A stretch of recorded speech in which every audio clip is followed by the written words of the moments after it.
ஆண்டவராகிய இயேசு கிறிஸ்துவின் நாமத்தினாலே உங்களுக்கு என்னோட அன்பின் வாழ்த்துக்கள். இன்றைய நாள் தியானத்துக்காக தேர்ந்து கொள்ளப்பட்ட வேத வசனம் லூக்கா எழுதின சுவிசேஷம் 16வது அதிகாரம் 15வது வசனம். இயேசு அவர்களை நோக்கி, நீங்கள் மனுஷர் முன்பாக உங்களை நீதிமான்களாக காட்டுகிறீர்கள், தேவனோ உங்கள் இருதயங்களை அறிந்திருக்கிறார்.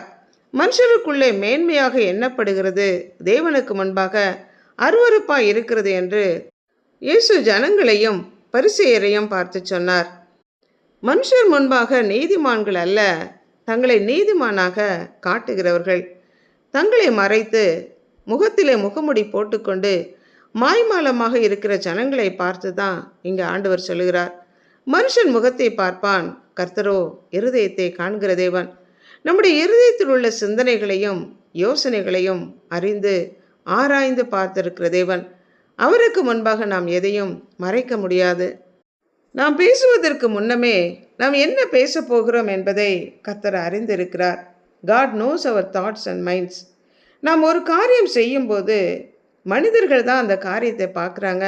ஆனால் தேவன் நாம் எந்த நோக்கத்தோடு கூட அந்த காரியத்தை நாம் செய்கிறோம் என்று கர்த்தர் அறிவார். பேர் புகழ்ச்சிக்காக செய்கிறோமா, பிரதிபலனை எதிர்பார்த்து செய்கிறோமா, தேவ கட்டளைகளை நிறைவேற்ற வேண்டும் என்று செய்கிறோமா, அல்லது அன்பினாலே ஏவப்பட்டவர்களாக செய்கிறோமா என்று கர்த்தர் அறிந்திருக்கிறார். கர்த்தர் நம்முடைய நோக்கத்தை அறிகிற தேவன்.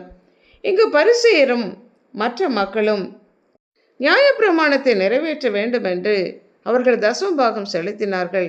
ஆனால் கர்த்தர் நம்மிடத்தில் எதிர்பார்க்கிற நீதி, அன்பு, இரக்கம், விசுவாசம் ஆகிய இவைகளையெல்லாம் விட்டுவிட்டு நியாயப்பிரமாணத்தை நிறைவேற்றினால் போதும் என்று அவர்கள் நினைத்தார்கள்.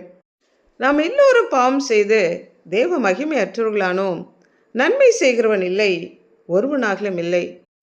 எல்லோரும் தண்டனைக்குரியவர்களாக இருந்தோம். அதனால்தான் ஆண்டவராகிய இயேசு கிறிஸ்து நம்முடைய பாவங்களையும் அக்கிரமங்களையும் அவர் தம்மேல் ஏற்றுக்கொண்டு நமக்காக இரத்தம் சிந்தி நம்மை மீட்டுக்கொண்டார். இயேசு கிறிஸ்துவோட இரத்தம் சகல பாவங்களையும் நீக்கி நம்மை சுத்திகரிக்கும். ஆண்டவராகிய இயேசு கிறிஸ்துவின் இரத்தத்தினால் கழுவப்பட்டால் மாத்திரமே நம்முடைய பாவம் நிவர்த்தியாகி நாம் பரலோக ராஜ்யம் செல்ல முடியும். சிலர் இந்த உலகத்தின் மேல் ஆசை வைத்து பண ஆசைக்கும் பொருள் ஆசைக்கும் இடம் கொடுத்து பேர் புகழுக்கும் மனுஷர்கள் தங்களை புகழ வேண்டும் என்று ஆசைப்பட்டு உலகத்தோடு ஒத்த வாழ்க்கை வாழ்கிறார்கள். அப்படிப்பட்ட மனிதர்களை குறித்து தான் ஆண்டவர் சொல்லுகிறார், மனுஷருக்குள்ளே மேன்மையாக எண்ணப்படுகிறது தேவனுக்கு முன்பாக அருவருப்பாய் இருக்கிறது என்று. கர்த்தர் அருவருக்கிற காரியங்களை நாம் செய்யாதபடி தேவனுக்கு பிரியமானது சித்தமானது என்னதென்று அறிந்து அப்படிப்பட்ட காரியங்களே செய்ய நாம் அழைக்கப்பட்டிருக்கிறோம். ஜெபிப்போம். அன்புள்ள ஆண்டவரே, எங்களை படைத்தவரே, எங்களுக்காக ஜீவனை கொடுத்து எங்களை மீட்டு கொண்டவரே, மனிதர்கள் எங்களை புகழ வேண்டும், மற்றவர்கள் முன்பாக எங்களை நீதிமான்களாக காண்பிக்க வேண்டும் என்று நாங்கள் எதுவும் செய்யாதபடி உண்மையான இருதயத்தோடும் உத்தம குணத்தோடும் கூட உமக்கு பிரியமானவர்களை செய்யத்தக்கதான கிருபை தாங்க. கர்த்தரே, எங்களுடைய சிந்தனைகளையும் யோசனைகளையும் அறிந்திருக்கிறீர்.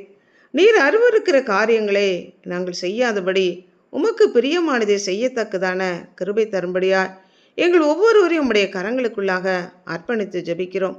இயேசு கிறிஸ்துவின் நாமத்தினால் ஜெபிக்கிறோம் பிதாவே, ஆமென்.